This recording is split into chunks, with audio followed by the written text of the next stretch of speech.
John chapter 11. Now a certain man was sick, Lazarus of Bethany, the town of Mary and her sister Martha.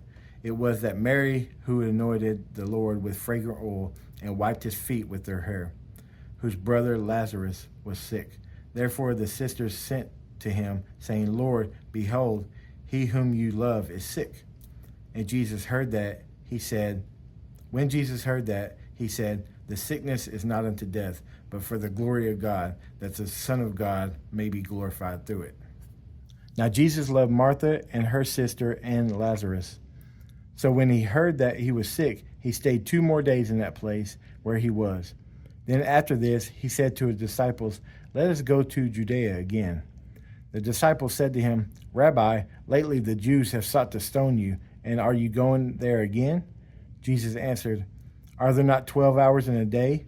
If anyone walks in the day, he does not stumble, because he sees the light of this world. But if one walks in the night, he stumbles, because the light is not in him. These things he said, and after that he said to them, Our friend Lazarus sleeps, but I go that I may wake him up.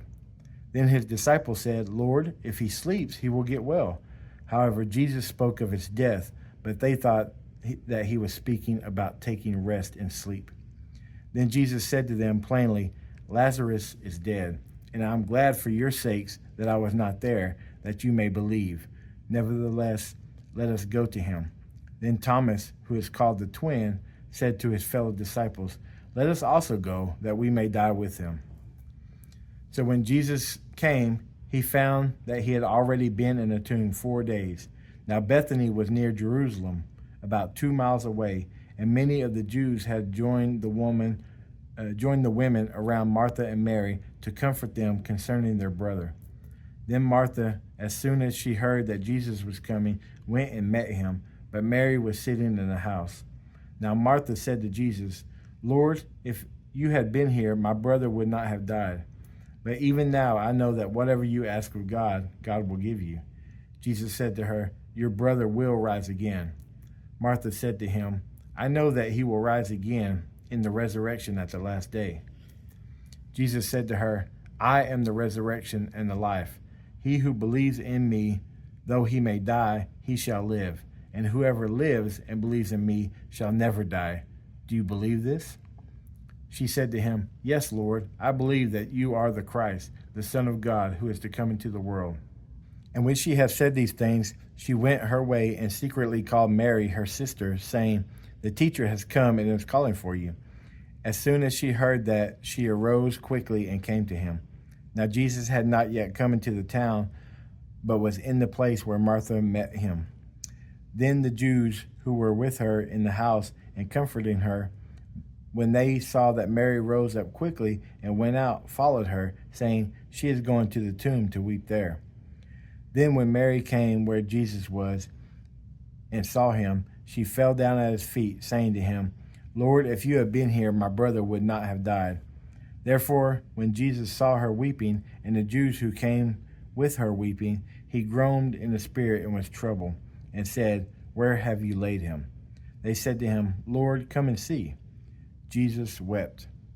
Then the Jews said, See how he loved him? And some of them said, Could not this man who opened the eyes of the blind also kept this man from dying? Then Jesus, again groaning in himself, came to the tomb. It was a cave, and a stone lay against it. Jesus said, Take away the stone. Martha, the sister of him who was dead, said to him, Lord, by this time there is a stench, for he has been dead 4 days. Jesus said to her, Did I not say to you that if you would believe, you would see the glory of God? Then they took away the stone from the place where the dead man was laying. And Jesus lifted up his eyes and said, Father, I thank you that you have heard me, and I know that you always hear me. But because of the people who are standing by, I said this, that they may believe that you sent me. Now when he had said these things, he cried with a loud voice, Lazarus, come out. And he who had died came out, bound hand and foot with grave clothes, and his face was wrapped with a cloth. Jesus said to them, Loose him and let him go. Then many of the Jews who had come to Mary and had seen the things Jesus did believed in him. But some of them went away to the Pharisees and told them the things Jesus did. Then the chief priests and the Pharisees gathered a council and said, "What shall we do? For this man works many signs. If we let him alone like this, everyone will believe in him, and the Romans will come and take away both our place and our nation." And one of them, Caiaphas, being a high priest that year, said to them, "You know nothing at all, nor do you consider that it is expedient for us, the people, and not that the whole nation should perish." Now this he did not say of his own authority, but being high priest that year, he prophesied that Jesus would die for the nation, and not for that nation only, but also that he would gather together in one the children of God who were scattered abroad. Then from that day on, they plotted to put him to death. Therefore Jesus no longer walked openly among the Jews, but went from there into the country near the wilderness to a city called Ephraim, and there remained with his disciples. And the Passover of the Jews was near, and many went to the country up to Jerusalem before the Passover to purify themselves.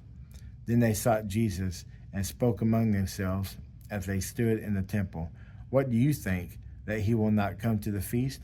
Now both the chief priests and the Pharisees had given a command that if anyone knew where he was, he should report it, that they might seize him.